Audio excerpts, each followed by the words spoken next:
Ma arvan, et see video saab olema väga emotsionaalne mu jaoks.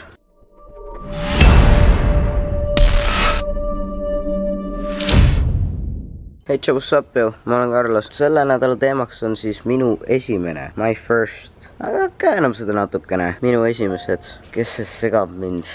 Ma mõtlesin, et võiks rääkida minu esimestest koduloomadest. Minu esimene koduloom oli siis kass. Tema nimi oli Bruno. Ta kingiti mulle sünnipäevaks, kui ma olin veel hästi maltšik. Ta oli siuke omamoodi nunnu. Tal oli valge täpsin kaela peal või krae või mis asi see ka pole. Ma ütlen ausalt, ma väga palju ei mäleta. Ma olin siis päris väikene, aga minu arust tema teekond teise ilma oli selline, et ta näris kuskilt väljast leitud mingi tableti ära ja siis oli natuke halvasti. See oli hästi raske aeg mu jaoks, ma lihtsalt nutsin hästi palju. Ma ei suutnud millelegi väga keskenduda, aga ajapikku see läks mööda. Ja kui oli juba pikka aega möödas, siis me saime teise kassi.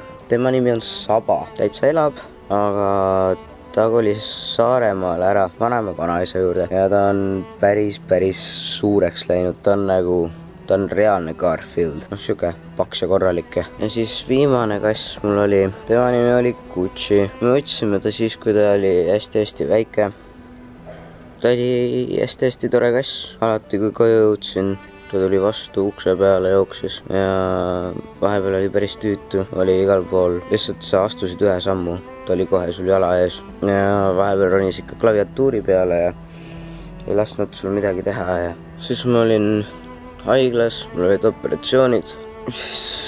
Mingi paar õhtut enne mu väljasaamist tuli ema ja siis ütles, et Gucci't pole enam. Ma ütlesin leppida sellega, aga see oli päris raske mu jaoks. Ma helistasin kohe vennale siis ja siis me rääkisime. Eks me pidime leppima sellega. Samamoodi ma ei suutnud koolis keskenduda. Vahepeal teeb siiamaani haigetega. Kui elu on tahtnud, et niimoodi asjad läheks, ju siis peab minema.